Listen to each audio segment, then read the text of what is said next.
there are important issues like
uh, our hands full in terms of issues that have to be solved in the spirit of uh, robust implementation of countries. Because we know very well,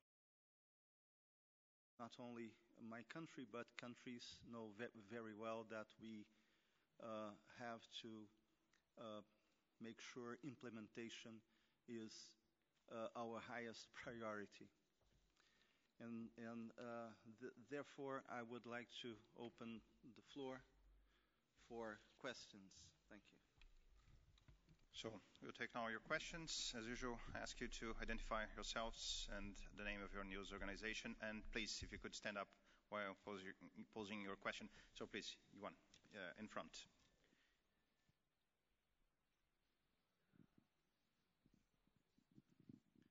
Thanks very much, Ambassador Figueiredo. Alex Morales with Bloomberg News. We've heard some comments from Xi Jinping of China that China post-2020 would be willing to take on some sort of binding commitment contingent on certain conditions being met. Would Brazil be prepared to do that too post-2020, and what are Brazil's conditions? Brazil is not thinking about conditions at this point in time.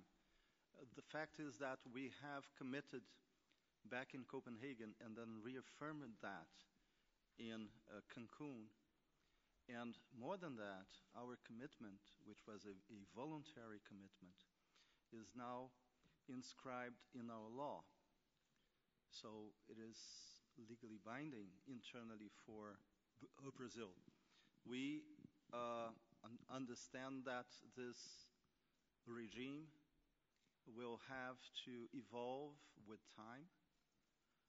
We don't have a perfect picture. We have a certain degree of a picture now. Hopefully we will have more clarity, especially with the fifth assessment report of the IPCC. We are convinced that the international response to climate change must be based on what science tells us. So therefore we are willing to play our part, and we are already playing that part, but we are willing to play our part in the future evolution of the international fight against climate change. Thank you. Thank you, Ambassador. So please, the second question, you in front, left, first row. Boa noite, embaixador. Cláudio Ângelo, Folha de São Paulo, Brasil. Eu queria, na verdade, fazer a pergunta inversa. Claudio, sorry, just if you could, for the benefit of the others, if you could do it in English, please. Sure. Yeah. Well, I'd like to do the reverse, ask the reverse question, actually. Would Brazil be willing to sign up to a future treaty or whatever that was not legally binding so that the U.S. could agree to it? Well, thank you for the question. We want to have a future of the fight against climate change being a rule-based fight. We want, ideally, a top-down system, and definitely something that would be legally binding. That's our vision of the future of the fight against climate change. We think voluntary actions alone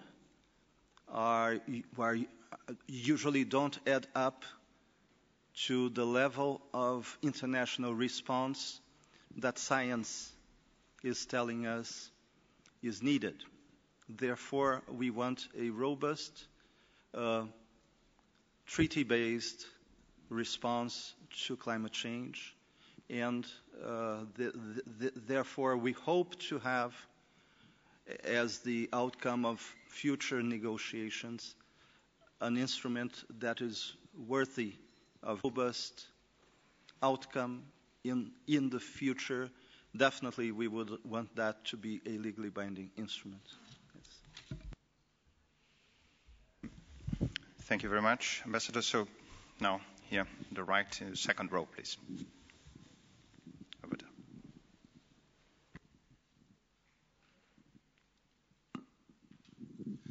Hi, I'm Jaime Velázquez from the FA News Agency.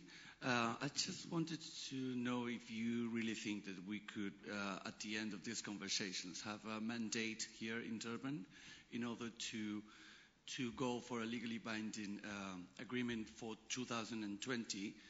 And what do you think if the European Union position or the roadmap that they are offering is useless or not, or we should just go for the mandate that the Cancun actually asked for?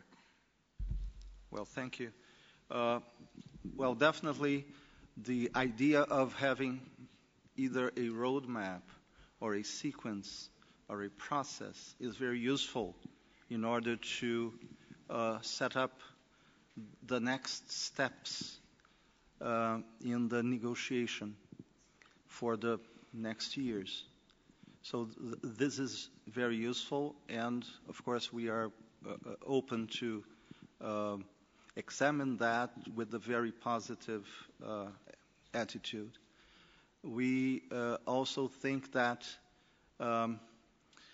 we need to have a second commitment period of the Kyoto Protocol adopted in Durban.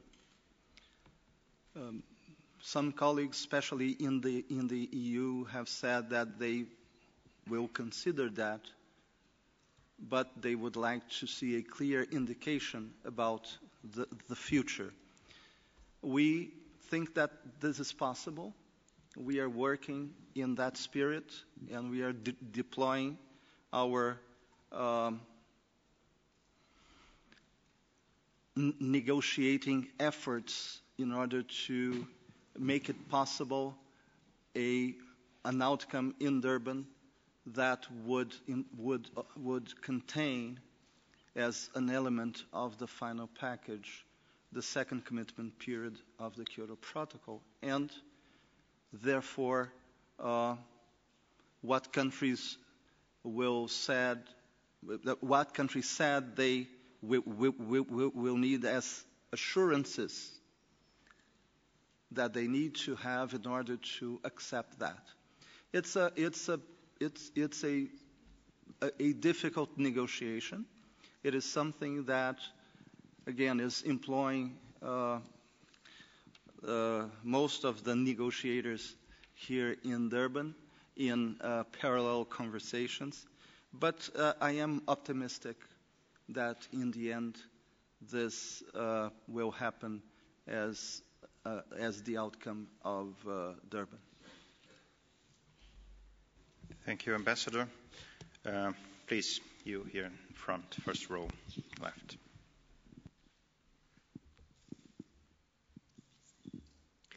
I will If you return could to please stand up I will and- return to the question a little bit to clarify some points. Iana Marull from AFP. I would like to know if, when you're talking about the possibility that Brazil would see this possibility of a legally binding instrument, if it would be an international one, and if you would really agree on signing it as you didn't. I mean, if you would agree, and if you could agree now, even if it's for the future, as China did, saying, well, yes, we could agree on having it for the future. Well, let me be clear. The answer is yes. We have no problem at all. On the contrary, we would like to have a legally binding instrument, but not any legally binding instrument, international legally binding instrument, of course, but not any. Something that is robust, that is responds to what science is telling us, that is needed, and therefore something that will make a difference in terms of the fight against climate change. We would not commit to adopting a legally binding instrument for the sake of having a legally binding instrument. We will adopt a legally binding instrument that is good for the international fight against climate change. Thank you. You, please, the right, fourth row. Yes, my name is Vida Amor de Paz, and I'm media for Guatemala, Prensa Libre. In the worst of cases, in the case of a hypothetical non-agreement to renew the Kyoto Protocol, how is Brazil willing to proceed via a contingency plan or an alternative plan? And with what countries do you foresee that this could happen, if so? Well, I am really working on having a second commitment period. I am not working on having a plan B.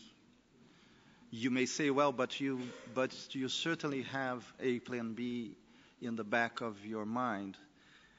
I really don't want to enter into that. I am convinced that the preservation of the Kyoto Protocol in the form of its second commitment period is key for the future fight against climate change. And let me elaborate on that. What we are seeing in the last years is the competition between two models. One model is a pledge and review system whereby a country will say what it wants to do, when it wants to do, if it wants to do, and how it wants to do something. And what are the conditions this country would impose for doing that? That's one model. And, of course, the actions will be reviewed by the international community.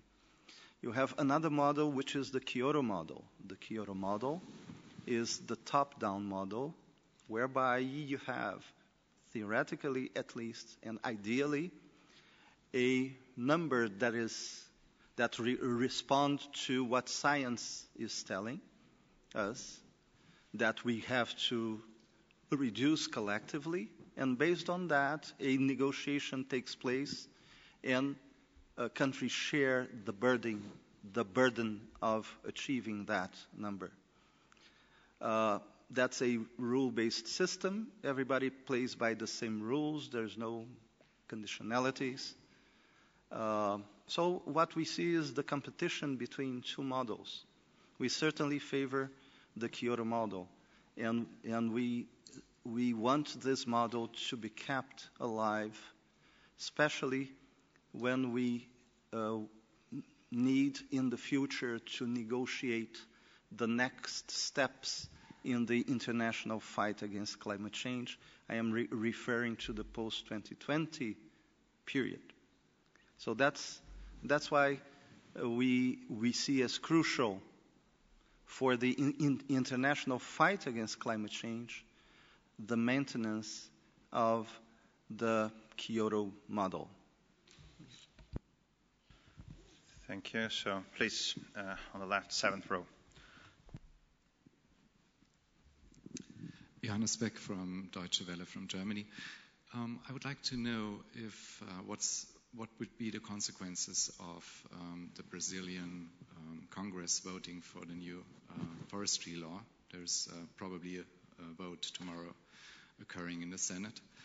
You mentioned the Brazilian objectives for reducing CO2 emissions. Most of that is based on reducing deforestation.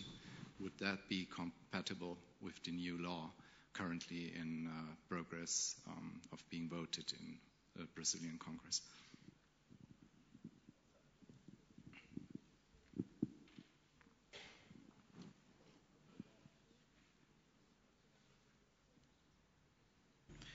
So Dr. Assad will answer Okay. your question in Portuguese, and then Dr. Suassuna will translate Yes, it in I'm sorry, English. I apologize. I try to speak I speak in Portuguese, and because I don't make a mistake in the words, because of a very delicate theme, and my friend Karen can translate to me.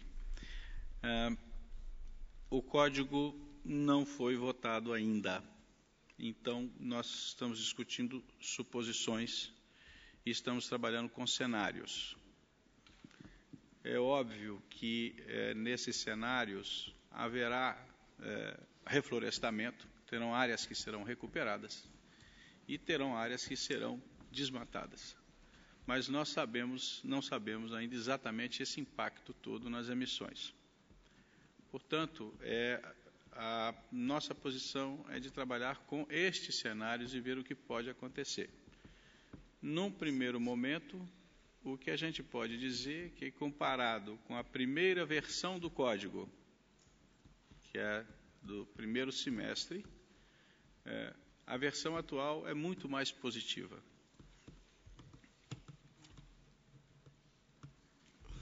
I'm sorry, let's see if I don't miss any sentence. The code has not been voted yet, so what exactly we are discussing right now are suppositions or scenarios of what could happen. We do not know all the impacts of this new vote, and that might be their positive impacts and negative impacts. At the first moment, what we are doing is comparing this second version that is in vote now by the Senate with the first version that has been voted in the chamber. What we can say right now is that this second version is more positive if compared with the first version that came out of the chamber. Essa segunda versão, ela implica em dois caminhos, e não num só como era a primeira. Nós temos reflorestamento, revegetação, e vamos ter também uma parte que está prevista, onde haverá desmatamento. Mas essa que é a questão positiva. Na primeira versão, não havia revegetação, não havia recuperação de APPs nem reservas legais.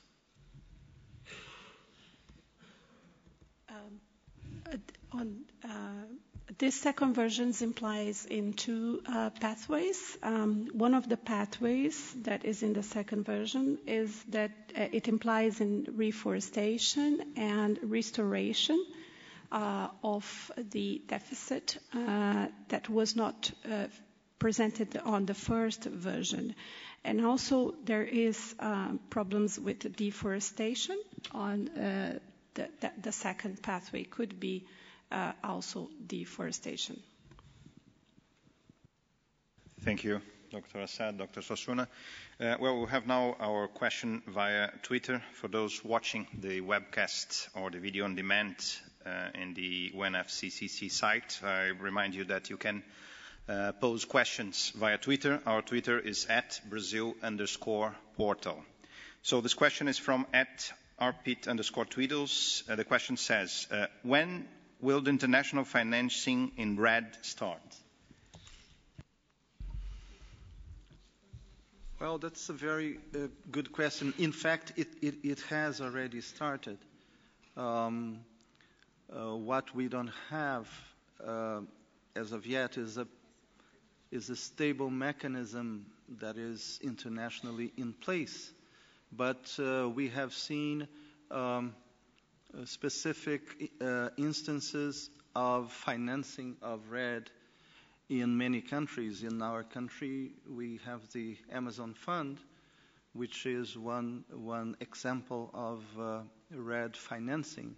And also we see that in some areas of Africa and Asia, where countries are already benefiting from some financing in RED. Again, what is the next step that is needed is a stable mechanism that will ensure an adequate flow of resources for those countries that are willing to have RED as part of their mitigation actions.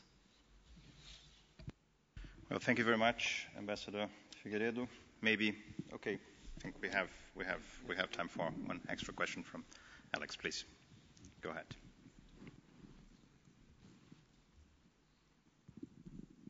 Thanks very much. Alex Morales with Bloomberg News again. Just going back to this legally binding deal that you say you would be prepared to sign up to in the future, an international one that would be binding to all. Would Brazil, as part of that, be prepared to take on an emissions target that's binding?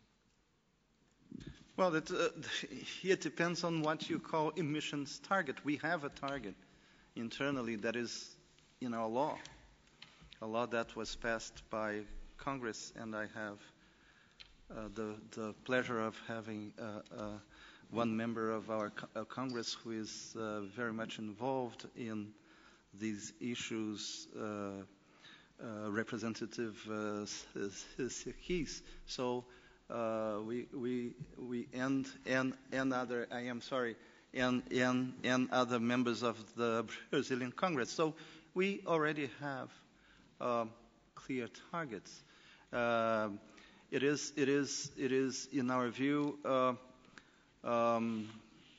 what we will need in the future. Again, collectively, it's not just a question of what Brazil will or will not take. What we will need in the future is definitely a evolution of our regime, of the international fight against climate change that takes fully into account what science is telling us. Science, as you know, is not a static way of looking at the world. It's an evolutionary way. So we have to be always attuned to what science is telling us, and we will definitely want to benefit from what the IPCC in its fifth assessment report will tell us in the negotiation of future actions. Thank you very much, Ambassador Figueiredo. Thank you, Dr. Assad. Thank you, Dr. Suassuna. Thank you all for your presence. I also like to thank the presence of members of Brazilian Parliament, senators, and representatives here present. Thank you very much for your presence. And I remind you that you can follow the Brazilian participation in the COP17 in the internet at www.brazil.gov.br and also on Facebook and on Twitter. Thank you very much.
I think we get the other driver, because the other driver can speak to his friend. If we go in the other driver's car, then we say to the other driver, where is Bob?